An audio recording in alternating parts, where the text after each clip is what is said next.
Menopausa, esse assunto que tratamos por aqui no episódio 18, há mais de 2 anos atrás, quando todo esse assunto era mato. Agora, no nosso episódio número 100, a gente resolveu atualizar todo mundo sobre esse tema que a gente já tinha avisado que ia pegar. E não só pegou, como tornou-se um mercado que só cresce. Chega mais. Tchau, Bela!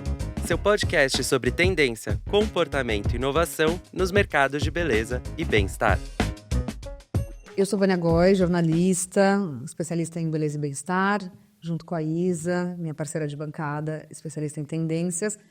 Falamos, pesquisamos, fazemos palestra, consultoria e muitas outras coisas.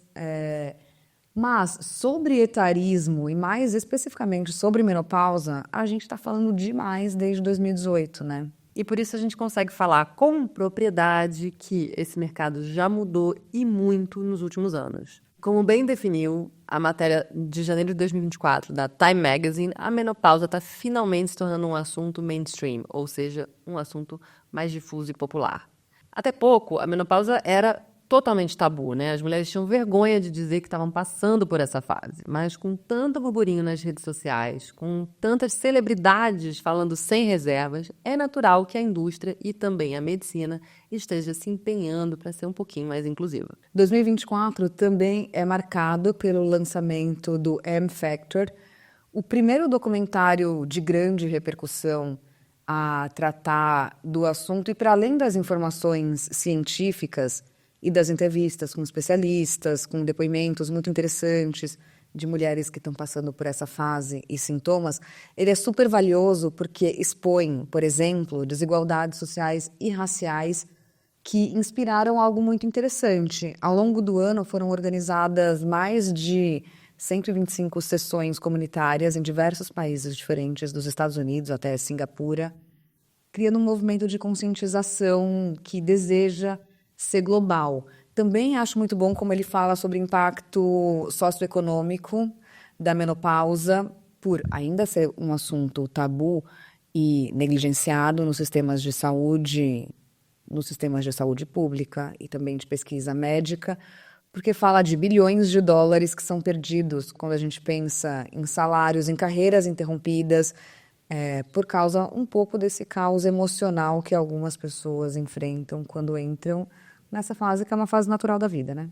Importante lembrar que 100% de mulheres cis e pessoas que menstruam passarão pela menopausa. Então, não é um achismo de uma coisa que pode vir a acontecer, né? Outro lançamento marcante foi o livro O Cérebro da Menopausa, assinado pela neurocientista americana Lisa Mosconi, publicado pela HarperCollins aqui no Brasil, que mapeia quais mudanças no cérebro são causadas pela queda de produção de estrogênio. Nessa conta entra tudo, do humor ao declínio cognitivo determinante para a forma como envelhecemos se eles forem negligenciados. A parte mais legal é que, apesar dos sintomas negativos e incômodos, e aí os mais conhecidos como insônia, nevoeiro mental, mau humor, irritabilidade, secura, fogacho, etc., a Mosconi descreve que essa fase da vida ela é uma fase de renovação cerebral, onde a gente descarta várias conexões desnecessárias, meio que nem a gente descarta a produção ovariana. Para ela, a chegada da pós-menopausa pode ajudar a desenvolver maior controle, empatia e estabilidade emocional, conforme a amígdala se torna menos reativa a situações negativas. Fascinante, né? Para as nerds da ciência, esse é o lançamento mais legal de 2024. Outros dados interessantes. National Geographic apontou numa reportagem que o número de estudos sobre o tema tem crescido, porque antes os ovários eram objetos de estudo apenas no que dizia respeito à fertilidade, ignorando que, enfim, eles também têm um papel fundamental para a saúde geral do corpo. Com o aumento de interesse sobre longevidade, envelhecimento reprodutivo e etc., novas descobertas estão sendo feitas em torno da importância do estrogênio, produzido pelo ovário, no funcionamento do corpo em todas as fases da vida, e não só no período fértil ou reprodutivo, né?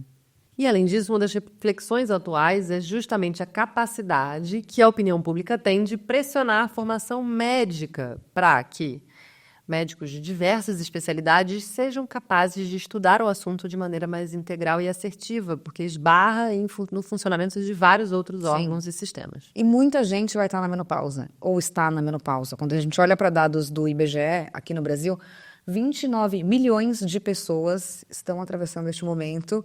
O relatório de sintomas também anda mais apurado. A Phenology, que é uma marca americana voltada à saúde feminina, fez uma pesquisa em 2023 falando que as alterações de humor acontecem, por exemplo, mais no começo, ali na perimenopausa, que inclusive agrava o risco de depressão nessa fase inicial, com 72%, por exemplo, das participantes que responderam sentindo alteração de humor, ansiedade, irritabilidade, ou seja, não é tudo igual o tempo inteiro, né, quando a gente fala de climatério. Não é. Nas mesmas pesquisas, cerca de 79% das mulheres afirmaram sofrer com sintomas relacionados à onda de calor e suor noturno na fase pós-menopausa. Libido também entra na conta do pós. 62% das mulheres relataram baixa libido nessa fase e 52% notaram secura vaginal. Estamos ficando um pouquinho mais específicos, né? Exatamente. Até a Luri, que é a principal publicação de beleza do mundo, falou do assunto em fevereiro do ano passado, focando em saúde sexual. E uma das coisas legais que tem nessa reportagem é que, além das mudanças físicas, eles também associam essa fase a mudanças comportamentais muito intensas. Então, muita gente está organizando cuidado com os pais que estão idosos ou estão se preparando para a chegada dos netos, estão repensando a carreira. Ou seja, pode ser uma fase acompanhada de muito estresse e esse combo fisiológico e de lifestyle pode ser mesmo caótico. Mas, em contrapartida, muitas mulheres cis relataram um aumento de prazer sexual, mesmo com os sintomas físicos. De novo, não dá para tirar dessa conta os fatores comportamentais. Em torno dos 50, muita gente se sente mais segura, mais liberta, de padrão, mais reconciliada com o próprio prazer, se conhece muito melhor. E, enfim, a gente tem a maior de todas falando desse assunto aqui no Brasil, que é a antropóloga Miriam Goldberg, fonte inesgotável de pesquisa e reflexões para os nossos estudos, né? Exato, e aí é muito legal como isso afeta a semântica, né? Até as definições dos períodos da menopausa estão mais sofisticadas. Então, a Goiânia já até usou o climatério, por exemplo, é o que define a transição entre a fase reprodutiva e a fase não reprodutiva. E ele é dividido entre perimenopausa, que é o que começa mais cedo na nossa vida, a menopausa em si e o pós-menopausa. Importante, a menopausa mesmo, ela é um dia. Ela é um dia que marca 12 meses desde a sua última menstruação. Meio que o dia D, ou melhor, o dia M. À medida que as pesquisas avançam, também é preciso ampliar o espaço de conversa e discussão em torno disso. Em 2023, a revista New York Times publicou uma reportagem especial explorando os mitos que a medicina criou em torno dos sintomas e tratamentos da menopausa e como isso atrasou estudos sérios e inovadores na área toda, né?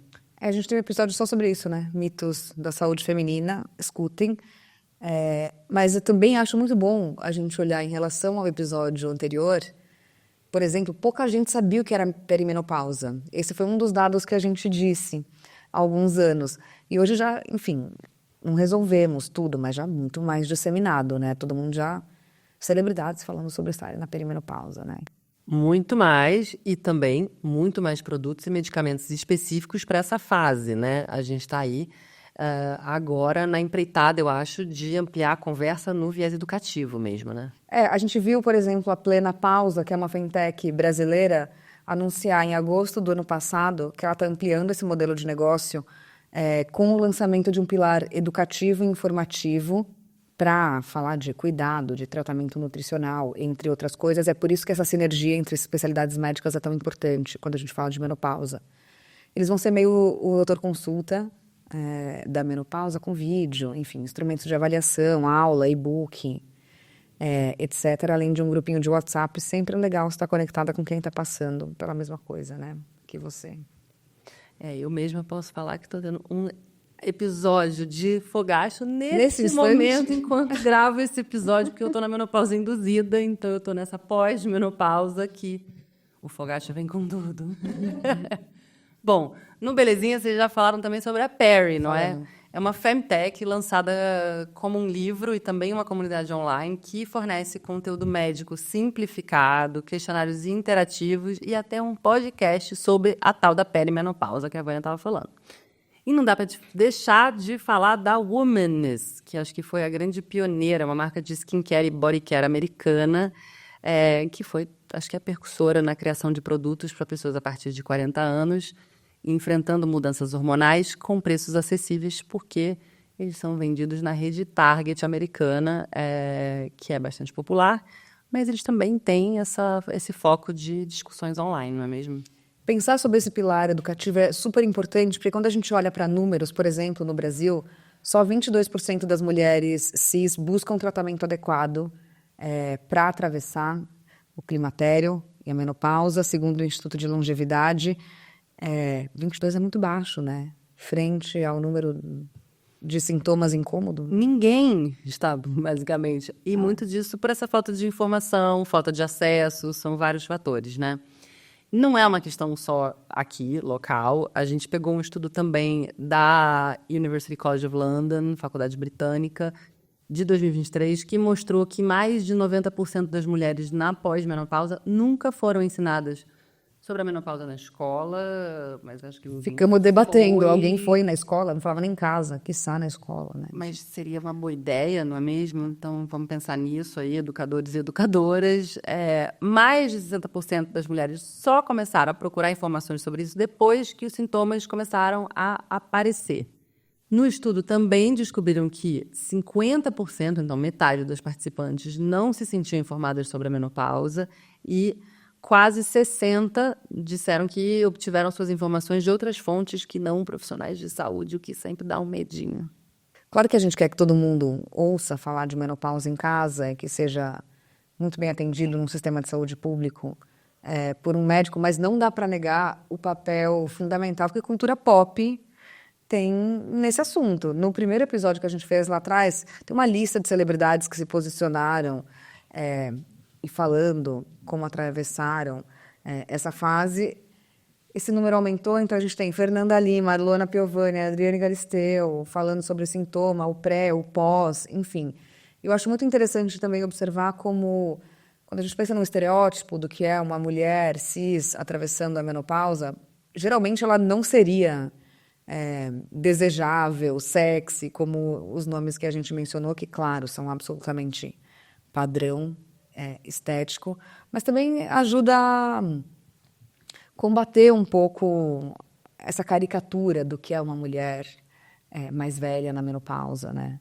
Outra grande gostosa, Halle Berry, que foi além e subiu degraus do Capitólio em Washington para demonstrar o seu apoio num projeto de lei americano que visa mais recursos e financiamento em torno da menopausa, buscando aí quase 300 milhões de dólares para modernizar os cuidados de saúde em torno da saúde da mulher. A gente estava engatinhando, procurando exemplos que relacionavam menopausa e trabalho. Lá no primeiro episódio, é muito bom ver que isso avançou, com, por exemplo, uma pesquisa comandada pela Korn Ferry, em parceria com uma empresa de saúde, a Vira Health, que entrevistou 8 mil mulheres em torno do mundo. 70% delas disseram ter conversado com colegas de trabalho, inclusive gerentes, time do RH, sobre estarem entrando na menopausa, e só 26 afirmaram ter recebido apoio de políticas e programas formais. 13% chegou a desistir da carreira por causa dos sintomas da perimenopausa. Não vai dar para ignorar, gente, que as suas executivas, queridos, e a força de trabalho vai passar por isso. Isso tem a ver com performance, entendeu? Até achei ousado 70 falando, é muito impressionante, né? No Brasil, a gente tem o case da Nestlé, que lançou um programa de apoio para as suas colaboradoras, incluindo um guia global para a menopausa no trabalho, que tem adaptações na estrutura física dos escritórios, como mini ventiladores e até chuveiros. A empresa também oferece recursos no aplicativo de bem-estar, tipo vídeos com especialistas sobre alimentação, reposição hormonal, a realidade da menopausa no ambiente de trabalho e por aí vai. Legal, né? Mas legal é dar uns dias de folga quando você tá muito indisposta. A gente falou disso no episódio que falava sobre cólica, lembra? Que é meio isso, né, gente? Não dá pra cobrar performance total só porque a pessoa tá com um ventiladorzinho no rosto. Mas vamos falar de produto? Vamos começar falando com muito orgulho do 40+, da She Treats, criado pela dupla da She Talks.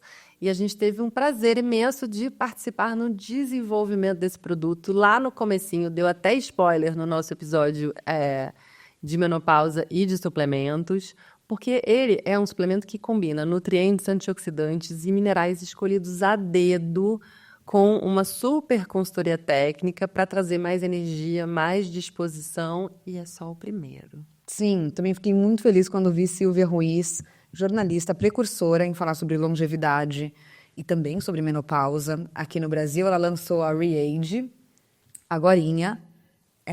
Um dos produtos também tem um nome ótimo, Meno Energy, que é um café funcional para te ajudar a melhorar no foco, energia e atenção. A gente também viu a Kunda Care ser lançada no ano passado. É uma linha que tem 8 produtos, todos testados dermatologicamente e ginecologicamente para necessidades de uma mulher no climatério, porque precisa de um hidratante íntimo, ajuda na secura vaginal, na atrofia dessa região, e também tem sprays refrescantes para aliviar o calorão e hidratar a sua pele. Provei e assina embaixo. E vale falar do Boticário, né? Depois de 5 anos de estudo, eles lançaram o Botique Resveratrol e Silício, uma linha de produto super hidratante, que também tem uma bruma refrescante, uma comunicação toda focada em mulheres na peri e na menopausa. É bom demais ver um gigante da indústria tendo coragem de abraçar o tema, né? Para escalar, né? Enfim. Agora vem a parte que eu achei mais futurista dessa história. Primeiro, são os testes de fertilidade para fazer em casa. Então, você vai conseguir monitorar a flutuação hormonal, o que ajuda a prever quando as mudanças de comportamento e de humor podem estar relacionadas com a perimenopausa. Quem está fazendo isso é a Hormona, uma empresa que está baseada em Londres. Tem um aplicativo gratuito que também vai incluir consultas por telemedicina, uns planos para ajudar a reduzir sintomas, suplementos, medicamentos, enfim. Mas imagina quando uns exames assim começarem a ser vendidos na farmácia e fornecidos pela rede pública. Acho que aí fica bem interessante, e principalmente com um preço bacana. Sim, mas tem anti-aging ovariano, né?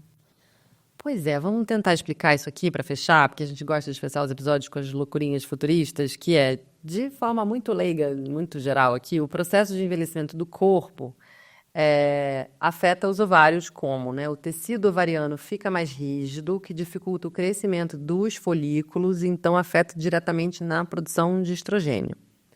Segundo um artigo que a gente leu na National Geographic, novos estudos estão sendo feitos usando drogas como a rapamicina, que é tipo um imunossupressor, para retardar a perda dos folículos ovarianos e melhorar a qualidade dos óvulos, com o objetivo de manter a função ovariana saudável em todas as fases da vida.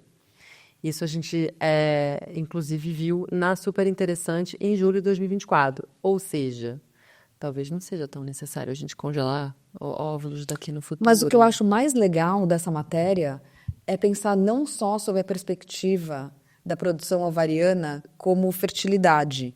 Você pode escolher não ter filho e você pode querer manter essa produção de estrogênio regular e por mais tempo, porque isso impacta num conforto maior, em bem-estar, em, por exemplo, estar numa fase da carreira que você não quer ter que lidar com os sintomas. Então, acho essa abordagem muito inovadora, né? De fato, olhar para a saúde ovariana com o impacto global que ela tem sobre o corpo, e não só sobre essa fatia do aumentar o tempo para ter filho, né?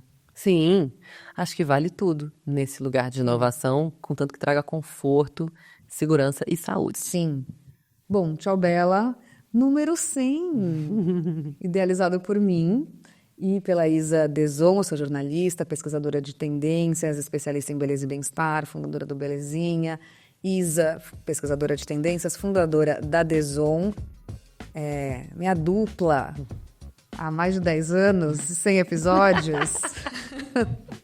Esse episódio foi gravado no nosso escritório aqui em São Paulo e conta com o apoio dos Dados Insights exclusivos da Mintel Brasil.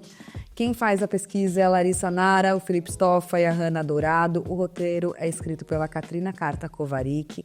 A trilha é do Chico Reginato, a identidade visual do Nino Alexandre, as estampas da Núbia Lima e produção do Felipe Sandoval, que estava batendo palminhas aqui atrás. Voltamos em 15 dias. Até lá! Tchau, Bela!